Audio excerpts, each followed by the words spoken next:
வணக்கம் நேர்களே, கடவுளர் டிவி நேயர்கள் லட்சுமண அன்பு வணக்கங்கள். இப்போ நம்ம பார்க்க போகிறது வார ராசி பேர் 1ஆம் தேதியிலிருந்து 7ஆம் தேதி வரை எப்படி இருக்குன்னு பார்ப்போம். ஸோ எப்போதுமே சொல்கிறது தான், ராசிக்கு பார்ப்பதை விட லக்னத்துக்கு பாருங்கள். உதாரணத்துக்கு ஒரு மகர லக்னம் விருச்சிக ராசினா விருச்சிக ராசிக்கான பலன்களை பார்க்கிறதை விட மகர ராசிக்கான பலன்களை பார்க்கும்போது ரொம்ப பர்ஃபெக்டாக இருக்குங்க.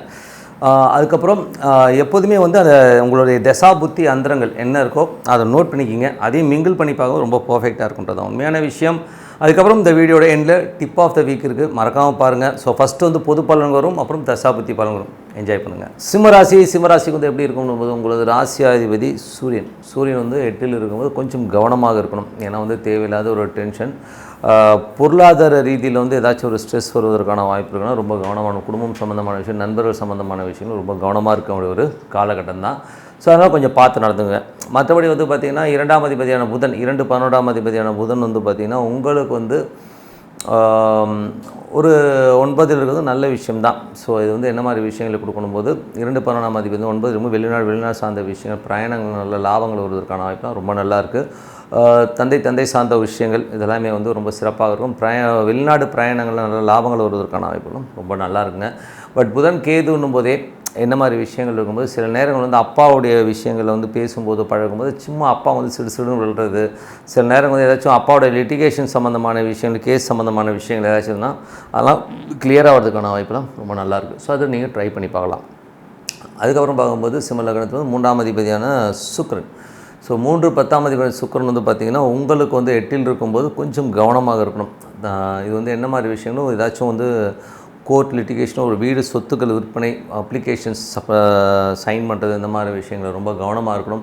தொழில் ரீதியான ஒப்பந்தங்களில் கையெழுத்து போடும்போதும் ரொம்ப கவனமாக இருக்க வேண்டிய ஒரு காலகட்டம். ஏன்னா 8ல் உள்ள கிரகம் வந்து ஏதாச்சும் அதிகமாக டெம்ப்ட் பண்ணி நம்மளை வம்பில் மாட்டி விடுறதுக்கான வாய்ப்புகள் இருக்கனால ரொம்ப கவனமாக இருக்க வேண்டிய ஒரு காலகட்டங்கள். ஸோ கொஞ்சம் பார்த்து நடந்துங்க.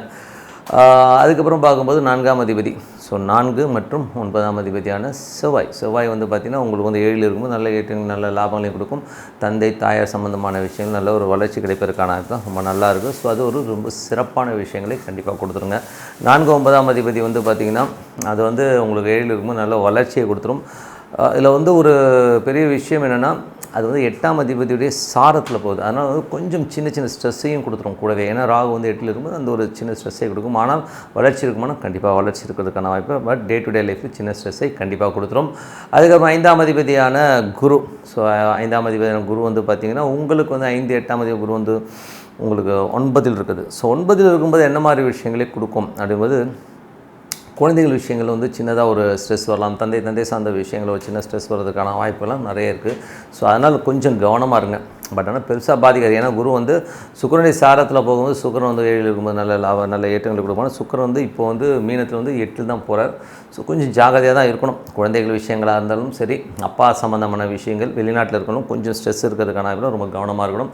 6ஆம் அதிபதியான சனி 7ல் இருக்கும்போது வேலை சம்மந்தமான விஷயங்கள், நல்ல ஏற்றங்கள், நல்ல வளர்ச்சிகள் கிடைக்கிறதுக்கான வாய்ப்புலாம் ரொம்ப நல்லா இருக்குது. பட் கணவன் மனைவிக்குள்ள சின்ன கருத்து பேதங்கள் வருவதற்கான வாய்ப்புகள் நிறைய இருக்குது. 7ஆம் அதிபதி சனி வந்து ராகுடைய சாரத்தில் போகும்போது கொஞ்சம் கவனமாக இருக்கணும். அன்றாட வாழ்க்கையிலும் கொஞ்சம் என்னடா அது எல்லாம் எப்படி சொல்லிங்கன்னா, இப்போ வந்து கிரகங்கள் வந்து 8ல் வந்து நிறைய கிரகங்கள் இருக்கும்போது இந்த மாதிரி விஷயங்கள்லாம் இருக்கும். ஸோ அதனால் கொஞ்சம் பார்த்து நடந்துக்குங்க. ஏன்னா வந்து உங்களுக்கு வந்து சிம்ம ராசிக்காரங்களுக்கு வந்து 8ல் வந்து ராகு இருக்கிறது, சனியுடைய சாரத்தில் வந்து ராகு இருக்கணும். இன்னும் ஒரு வாரம் 10 நாள் தான் இருக்கும். ஸோ அதுக்கப்புறம் அது மாறிடும். அதுவரை கொஞ்சம் கேர்ஃபுல்லாக இருக்க வேண்டிய ஒரு காலகட்டம் தாங்க. அதுக்கப்புறம் உங்களுக்கு 8ஆம் அதிபதி வந்து 9ல் இருக்கும்போது 8ஆம் அதிபதி 9ல் இருந்தால் கொஞ்சம் வெளிநாட்டில் இருக்கவங்க, அப்பா சார்ந்த ஊரெல்லாம் வந்து சின்ன ஸ்ட்ரெஸ் வருவதற்கான வாய்ப்புலாம் ரொம்ப கவனமாக இருக்கணும். மற்றபடி வந்து 9. ஸோ 9ஆம் அதிபதி செவ்வாய் வந்து 7ல் இருக்கும், நல்லா வளர்ச்சி, நல்ல ஏற்றங்கள் விடும். பட் இருந்தாலும் செவ்வாய் ராகுடைய சாரத்திலும் ரொம்ப கவனமாக இருக்கும் காலகட்டங்கள். 10ஆம் அதிபதி சுக்கிரனும் 8ல் இருக்கும்போது தொழில் ரீதியான விஷயம் ரொம்ப கவனமாக, தேவையில்லாத ஒரு நண்பர்கள் எல்லாம் வந்து கொஞ்சம் கட் பண்ணி விடுங்க. ஏன்னா வந்து அவங்களால ஒரு சின்ன ஒரு தொல்லைகள் வருவதற்கான வாய்ப்புலாம் ரொம்ப கவனமாக இருக்கணும். மற்றபடி என்னங்க, கொஞ்சம் நெகட்டிவாக தான் இருக்குது. என்ன பண்ணுறது? ஏன்னா வந்து 8ல் நிறைய கிரகங்கள் இருக்கும்போது நமக்கு தேவையில்லாத ஆசைகளை கிளப்பி விட்டு நம்மளை ஒம்பள மாட்ட விடும். அதனால் கொஞ்சம் கவனமாக இருக்கணும். இதுவரை பார்த்தது பொது பலன்கள். ஸோ இனிமேல் பார்க்குறது தசாபதி பலன்கள் எப்படி இருக்கணுமோ. சிம்ம லக்னமாக இருந்து உங்களுக்கு வந்து என்ன மாதிரி விஷயங்கள்லாம் நடக்குமோ, சிம்ம லக்னத்தில் சூரிய தசாபதி அந்த சூரியன் 8ல் இருக்கும்போது கொஞ்சம் கவனமாக இருக்கணும். முதலாளி மற்றும் உங்களுடைய பாசஸ்லாம் வராங்கன்னா அவங்கள்ட்ட கொஞ்சம் கேர்ஃபுல்லாக இருக்க வேண்டிய ஒரு காலகட்டங்கள் தான். கொஞ்சம் கவனமாக இருங்க. அதுவும் வந்து பார்த்திங்கன்னா புதனுடைய சாரத்தில் இருக்கும்போது பெரும் பணம் சம்மந்தமான விஷயங்களை ஹேண்டில் பண்ணும்போது ரொம்ப கேர்ஃபுல்லாக இருக்கணும்.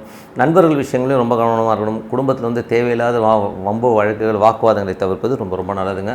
சிம்ம லக்னமாக இருந்து சந்திர தசாபுத்தி அந்தரம் நடக்கிறவங்களுக்கு எப்படி இருக்கணும், சந்திர தசாபுத்தி அந்தரம் நடக்கிறவங்களுக்கு வந்து நல்ல லாபங்கள் நல்ல ஏற்றங்களை கொடுப்பதற்கான வாய்ப்பு, அடுத்த லெவலில் நல்ல வளர்ச்சிகள் கிடைக்கிறதுக்கான வாய்ப்பு ரொம்ப சிறப்பாக இருக்குது. சிம்ம லக்னம் மற்றபடி வந்து செவ்வாய் தசாபுத்தி அந்தரம் நடக்கிறவங்களுக்கு எப்படி இருக்கும்போது செவ்வாய் வந்து பார்த்திங்கன்னா உங்களுக்கு வந்து 4ஆம் அதிபதி மற்றும் 9ஆம் அதிபதியாக இருந்து அவர் வந்து 7லேருந்து இருக்கிறது ரொம்ப நல்ல விஷயம் தான். பட் இருந்தாலும் அது ராகுடைய சாரத்தில் போகும்போது அம்மா அப்பாவுக்கு நடுவில் வந்து சின்ன சின்ன டே டு டே லைஃப்பில் நிறைய வாக்குவாதங்கள் வருவதற்கான வாய்ப்பு, அதை வந்து கொஞ்சம் பார்த்து கண்டுகணுமா இருக்கிறது ரொம்ப ரொம்ப நல்லது. அதே நேரத்தில் வண்டி வாகனங்கள் ஓட்டும் போதும் கவனமாக இருக்கணும். வெளிநாட்டில் இருக்கவங்க வந்து தேவையில்லாத ஒரு மனக்குழப்பங்கள் அடிக்கடி வந்து போகிறதை வந்து தவிர்க்க முடியாது. மற்றபடி வந்து சிம்ம லக்னம் ராகு தசாபுத்தி அந்த நடக்கும். ராகு வந்து 8லிருந்து புதனுடைய சாரத்தில் போகும்போது கொஞ்சம் கவனமாக இருக்க வேண்டிய ஒரு காலகட்டங்கள். குடும்பமாக இருந்தாலும் சரி, நண்பர்களாக இருந்தாலும் சரி, நண்பர்கள் சம்மந்தமான விஷயம் ரொம்ப கவனமாக இருக்கணும். தேவையில்லாத நண்பர்களை கொஞ்சம் கைவிட்டு ஒரு நல்லது, இல்லைன்னா தேவையில்லாத ஒரு ஸ்ட்ரெஸ்ஸை நம்மளை ஏற்படுத்துவதற்கான வாய்ப்பாக இருக்கணும். ரொம்ப கவனமாக இருக்கணும். சிம்ம லக்னமாக இருந்து குரு தசாபுத்தி அந்தரம் நடக்கணும். எப்படி இருக்கும், குரு வந்து பார்த்திங்கன்னா 5 மற்றும் 8ஆம் அதிபதியாக இருந்து அவர் 9ல் இருக்கும்போது குழந்தைகள் சம்மந்தமான விஷயம் சின்ன சின்ன தேவையில்லாத ஸ்ட்ரெஸ்கள் வரும். அதே மாதிரி வந்து பார்த்திங்கன்னா தந்தை சார்ந்த உறவுகளையும் வந்து நமக்கு தேவையில்லாத ஒரு பிரச்சனைகளோ டென்ஷனோ வருவதற்கான ரொம்ப ரொம்ப கவனமாக இருக்க இருக்கட்டும். வெளிநாட்டில் இருக்கணும் தேவையில்லாத ஒரு மனக்குழப்பங்கள் வந்து போகிறதுக்கான வாய்ப்பும் நிறைய இருக்குது. சிம்ம லக்னம் சனி தசாபுத்தி அந்தரம் நடக்கிறவங்க எப்படி இருக்கும், ஸோ சனி வந்து பார்த்திங்கன்னா உங்களுக்கு 7ல் இருக்கார். ஸோ 7ல் வந்து 6ஆம் அதிபதி 7ல் இருக்கும்போது வேலையில் நல்ல ஏற்றங்கள் நல்ல மாற்றங்களை கண்டிப்பாக கொடுத்தார். கணவன் மனைவியோட சின்ன சின்ன ஒரு வாக்குவாதங்களோ ஒரு சின்ன சின்ன ஸ்ட்ரெஸ்கள் வந்து தவிர்க்க முடியாது. ஒப்பந்தங்கள் அதாவது வந்து பார்த்திங்கன்னா பார்ட்னர்ஷிப் சம்மந்தமான விஷயங்களும் கொஞ்சம் கவனமாக இருங்க. அப்போ வந்து சில நேரங்கள் நமக்கு தேவையில்லாத ஒரு டென்ஷன்ஸ்லாம் வந்து போகிறதுக்கான கொஞ்சம் பார்த்து தான் நடக்கணும். எல்லாமே கொஞ்சம் மைனஸாக தான் இருக்குது ஒரு வாரம். காரணம் எல்லாம் வேகமாக போகிற கிரகங்கள் தான். பட் இது 8ல் இருக்கும்போது அந்த ஒரு ஸ்ட்ரெஸ்ஸையும் டென்ஷனையும் கொடுத்துரும். அதனால் ரொம்ப கொஞ்சம் காமாக போகிறது ரொம்ப ரொம்ப நல்லது. சிம்ம லக்னம் புதன் தசாபுத்தி அந்தரம் நடக்கணுங்க எப்படி இருக்கணும், புதன் வந்து பார்த்திங்கன்னா உங்களுக்கு வந்து 10ல் இருக்கிறது வந்து பார்த்திங்கன்னா நல்ல ஏற்றங்களையும் நல்ல லாபங்களையும் கொடுக்கும். ஸோ அது வந்து கேதுவுடைய சாரத்தில் வந்து பொருளாதாரத்தின் நல்ல ஏற்றங்களையும் நல்ல ஒரு வளர்ச்சியும் கொடுக்கும். அப்பா சம்மந்தமான சொத்துக்கள் சார்ந்த விஷயங்கள் எஜுகேஷனில் கிளியர் ஆகிறதுக்கான வாய்ப்புலாம் ரொம்ப நல்லா இருக்குது. சிம்ம லக்னம் கேது தசாபுத்தி அந்தரம் நடக்கும் நல்ல லாபங்கள் நல்ல ஏற்றங்களையும் கொடுத்துரும். கொஞ்சம் அலைச்சல்களை கொடுத்தாலும் அடுத்த முன்னேறுவதற்கான வாய்ப்புலாம் இருக்குது. பேசும்போது கொஞ்சம் கவனமாக பேசும். தேவையில்லாத வாக்குவாதங்களை கண்டிஷன் போடுறது இதெல்லாம் வந்து கொஞ்சம் அவாய்ட் பண்ணிக்கிறது நல்லது. சிம்ம லக்னமாக சுக்கிர தசாபுத்தி அந்தரம் நடக்கும். ரொம்ப கேர்ஃபுல்லாக இருக்கணும். 8ல் உள்ள சுக்கிரன் வந்து கொஞ்சம் நம்மளை வந்து பாடப்படுத்துறதுக்கான வாய்ப்பு. அப்பா சம்மந்தமான உறவுகளாக இருந்தாலும் சரி, புதிய ஒப்பந்தங்கள் சம்மந்தமான விஷயங்களும் கொஞ்சம் கவனமாக இருக்கணும். கழுத்து போகிறதுக்கு முன்னாடி 1க்கு 3 முறை வந்து யோசிக்கணும். இளைய சகோதரர் வந்து சண்டைக்கு வருவதற்கான வாய்ப்பும் ரொம்ப ரொம்ப கவனமானும். ஸோ இதை தான் கொஞ்சம் பார்த்து நடந்துக்கணும். மற்றபடி என்னை பொறுத்தவரை ஒரு அமைதியான இடத்துல வந்து பிரார்த்தனை பண்ணுறது ரொம்ப ரொம்ப அவசியம். Tip of the week. So tip of the வீக்கில் இப்போ நம்ம பார்க்க போகிறது வந்து பெண் பார்ப்பது இல்லை மாப்பிள்ளை பார்க்குறது அப்படிங்கிற ஒரு டென்ஷனாகவும் திருமணத்திற்காக பார்க்குறது வந்து நடக்கிற டிலே. ஸோ இதனால் ஏன் டிலே ஆகுது அப்படின்னு பார்க்கும்போது அந்த காலத்துலலாம் பார்த்திங்கன்னா ஒரு 18-19 வயசில் வந்து கல்யாணம் பண்ணி கொடுத்துருவாங்க. ஏன்னா அந்த காலகட்டங்கள் வேறு. அன்றைக்கி வந்து கொஞ்சம் படிப்பறிவு ரொம்ப கம்மியாக இருந்த ஒரு காலகட்டமாக இருந்தது. இன்றைக்கி வந்து எல்லாருமே நல்லா படிச்சிட்டோம். ஸோ நல்லா படிச்சிட்டோம், நல்ல ஓரளவுக்கு வந்து வேலையில் இருக்கும். குறைஞ்சபட்சம் வந்து எல்லாமே ஒரு 20,000 25,000 சம்பளத்தில் எல்லாருமே ஒரு ஆணாக இருக்கட்டும் பெண்ணாக ஒரு ஸ்டார்டிங் ஸ்டேஜே ஒரு நல்ல லெவலில் அவங்க சம்பாதிக்க ஆரம்பிச்சிடறாங்க. பட் ப்ராப்ளம் எங்கே இருக்குது அப்படின்போது இன்றைக்கி வந்து டெக்னாலஜி ரொம்ப பெருசாகி போச்சுங்க. அன்றைக்கி வந்து ஒரு பொண்ணு வந்து பூ பெய்தவன்னு எல்லாருக்குமே சொல்லுவாங்க. ஏன்னு சொல்லுவாங்கன்னா எங்கள் வீட்டில் வந்து ஒரு திருமணத்துக்கான பொண்ணு இருக்கா, ஸோ அதனால் வந்து பாருங்கள். பட் இன்றைக்கி வந்து அது அநாகரிகமான விஷயந்தான், அதை நானும் ஒத்துக்கிறேன். ஸோ அதெல்லாம் வந்து பெருசாக சொல்லணும்னு அவசியம், அது ஒரு உடல் மாற்றத்தை போய் மற்றவங்கள்ட்ட சொல்லணும்னு அவசியம் கிடையாது. பட் இன்றைக்கி வந்து மாடர்ன் டெக்னாலஜியில் வந்து நம்ம என்ன பண்ணுறோன்னா ஒரு மேட்ரிமோனியில் சைட்டில் வந்து நம்ம ஃபோட்டோவோ நம்ம டீட்டெயில்ஸோ கொடுத்துறோம். ஸோ டீட்டெயிலை கொடுத்ததுக்கப்புறம் அவங்க என்ன பண்ணுறாங்கன்னா இங்கேருந்து அங்கேருந்து இங்கேருந்து பார்த்துக்கிட்டே வராங்க. பட் இவங்க பார்க்குறதுல இருக்கிற ஒரு பெரிய ப்ராப்ளம் என்ன அப்படிங்கிறது தான் இந்த டிப் ஆஃப் த வீக்கில் சொல்லுவோம். ஏன்னா இன்றைக்கி காலம் கடந்து நான் இன்றைக்கி நிறைய மேட்ரிமோனி சைட்டில் வந்து என்னோடய பர்சனல் எங்களுடைய குடும்பத்துக்காக பார்க்கும்போது மேட்ரிமோனி சைட்டில் வந்து எல்லா பொண்ணுங்களும் பார்த்தா 27, 28, 29ன்னு சொல்லிட்டு அந்த வயது அதிகமாக போயிட்டு காரணம் என்ன அப்படின்னு பார்க்கும்போது இவங்க வந்து அந்த மேட்ரிமோனி சைட்டில் போய் பார்க்கும்போதே உடனே வந்து ஒரு மாப்பிள்ளையை பார்க்குறாங்கன்னா அந்த மாப்பிள்ளைக்கு வந்து ஃபஸ்ட்டு பார்க்குறதே வந்து எவ்வளோ சம்பாதிக்கிறாரு, எவ்வளோ எந்த கம்பெனியில் இருக்கார், என்ன வேலையில் இருக்கார் இதுதான் பார்க்குறாங்க. பட் இது பார்க்குறது கரெக்டாக தப்பானா நான் என்ன சொல்கிறேன்னா நீங்கள் உங்கள் லெவலுக்கு பார்க்குறது வந்து நான் தப்புனே சொல்லணும்னா, ஏன்னா ஒரு எய்ம் பிக்குங்கிறது வந்து எல்லோருக்குமே வேண்டியும். ஏன்னா இவங்க ஒரு 25,000 சம்பளம் ஒரு 50,000 சம்பாதிக்கணும் அப்படின்னு எதிர்பார்க்குறது வந்து நியாயம். அது வந்து எந்தவித தப்பும் கிடையாது. இன்றைக்கி ஒரு 50,000 சம்பாதிக்கிறதுங்கிறது நியாயமான விஷயம். ஆனால் ஒரு 25,000 சம்பாதிக்கிற பொண்ணு வந்து 1,50,000 ரூபா வந்து எனக்கு சம்பாதிக்கணும் அப்படின்னு எதிர்பார்க்குறதா இன்றைக்கி ஒரு பெரிய காமெடியான விஷயம். அதே மாதிரி மாப்பிள்ளை வீட்லையும் இன்றைக்கி வந்து பார்த்திங்கன்னா எல்லாருமே வெப்சைட்டில் வந்து ஒரு பொண்ணை பார்க்குறோம், பொண்ணை பார்த்தோன்னா இந்த பொண்ணு வந்து இதுதான் படிச்சிருக்கா, இது தேவையில்லை ரிஜெக்ட் பண்ணுறது. அதே மாதிரி வந்து பார்த்திங்கன்னா என்ன ஏதே தெரியாது, சும்மா ரேண்டமாக போயிட்டு அவங்களும் வந்து தூக்கி போட்டு போகிறனால காலதாமதம் அதிகமாகி இன்றைக்கி ஸ்டேட்டஸில் வந்து பார்த்திங்கன்னா 28, 29 வயதாகியும் நிறைய பேர் வந்து கல்யாணம் ஆகாமல் இருக்கிறாங்க. ஸோ இது ஃப்யூச்சரில் வந்து பார்த்திங்கன்னா எனக்கு தெரிஞ்ச இடத்துல வந்து பார்த்திங்கன்னா ஒரு சின்ன ஒரு ஸ்டோரியே சொல்லலாம். எனக்கு தெரிஞ்ச இடத்துல வந்து நான் சின்ன வயசில் இருக்கும்போது ஒரு பெண், அதாவது அவங்க வந்து எங்கள் வீட்டு ஆப்போசிட்டில் இருந்தாங்க. அவங்க வந்து ரொம்ப அழகாக இருப்பாங்க. ஸோ நாங்கள் அத்தைன்னு தான் கூப்பிடுவோம். ஸோ அந்த பையனும் நானும் ஒரு கிளாஸ்மேட்டு. அப்படி இருக்கும்போது அத்தைன்னு கூப்பிடுவோம். அவ்வளோ அழகாக இருப்பாங்க, சும்மா ஸ்ரீ ஸ்டார் மாதிரி அவ்வளோ அழகாக. அவங்க படிப்பு பார்த்திங்கன்னா அப்போயும் நல்ல ஒரு படிப்பு, நல்ல டபுள் டிகிரி எல்லாமே வச்சுருக்காங்க. நல்ல ஒரு குடும்பமும் நல்ல ஒரு வசதியான குடும்பம் தான். ஸோ இல்லைன்னு சொல்ல முடியாது, நல்ல வசதியான இருந்தவங்க.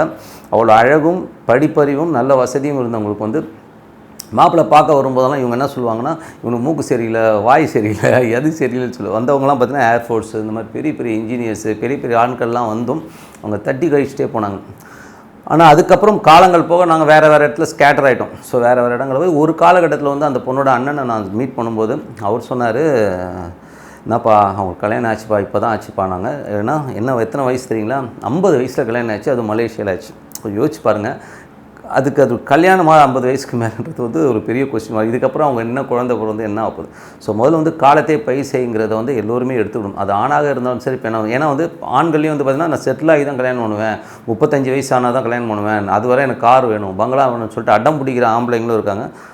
தயவுசெய்து அதெல்லாம் தூக்கி போட்டுட்டு, ஏன்னா இன்றைக்கி பார்த்தீங்கன்னா ஃபெர்டிலிட்டி சென்டர்லாம் அதிகமானதுக்கு காரணம்னு பார்த்திங்கன்னா இந்த மாதிரி தாமதமான திருமணங்கள் எல்லாம் 32, 33, 34, 35 வயசில் வந்து திருமணம் பண்ணுறது வந்து ரொம்ப தவறான கல்ச்சர். பாருங்கள், அது மட்டும் போய் விசாரிங்க. ஃபஸ்ட்டு வந்து ஜஸ்ட்டு வந்து ஒரு ஃபார்மெட்டில் என்ன தெரிய போகுது. சில பேர் வந்து ஃபார்மெட்டில் ஒழுங்காக எழுத தெரியாது தெரியுங்களா. சில பேர் வந்து ஏதோ ஒன்று எழுதி விடுவாங்க. ஸோ நீங்கள் வந்து அந்த பேப்பருக்கும் நிழலுக்கும் நிஜத்துக்கும் வந்து இதே இருக்காது. ஸோ உடனே ஒரு வித்தின் ஒரு பேப்பர்லேருந்து தூக்கி போட்டு போகிறவங்களாம் வந்து நிறைய பேர். ஸோ அதனால் வந்து முதல்ல வந்து பேசுங்க. முதல்ல வந்து பேசி பார்த்துட்டு அது அவங்களுக்கு கரெக்டாக இருக்காங்களான்னு பார்த்துட்டு நம்ம டிசைட் பண்ணணும். ஸோ வித்தின் ஒரு வேர்டு வந்து ஒரு கம்பெனி, ஏன்னா வந்து ஒரு பொண்ணை பார்க்குறவங்க வந்து பொண்ணு வந்து மாப்பிள்ளை பார்க்குறாங்கன்னா இப்போது முதல்லாம் என்ன பண்ணுவாங்க, வந்து பார்ப்பாங்க, அட்டி ஒரு 4 பேர்ட்டு விசாரிச்சா பார்ப்பாங்க. இப்போ அப்படி கிடையாது.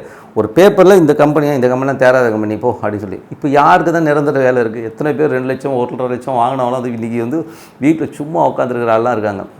ஸோ அதனால் வந்து பெண் பார்ப்பவர்களும் சரி, மாப்பிள்ளை பார்க்கணும் சரி, முதல்ல வந்து உட்காந்து அழகாக வந்து இது வந்து கரெக்டான குடும்பமாக நம்ம பொண்ணு வாழ்ந்தால் வாழ முடியுமா, அவங்களோட ஸ்ட்ராட்டஜி என்ன, நம்ம ஸ்ட்ராட்டஜி என்ன, அவங்க எந்த மாதிரி ஐடியாஸில் இருக்கான்னு முதல்ல ஐடியாஸ் தெரிஞ்சுக்கிட்டு பேசி பார்த்து கிளியர் பண்ண முடியாது. ரேண்டமாக வந்து 2 பேருமே செய்கிற தவறுனால் இதனால் வந்து முதிர் கன்னிகளாகவும் முதிர் கண்ணன்களாகவும் நிறைய பேர் வந்து கல்யாணமாக இருக்காங்க. இப்போ வந்து 42 வயசில் நமக்கு தெரிஞ்ச ஒரு ஃப்ரெண்டு கல்யாணம் ஆச்சு.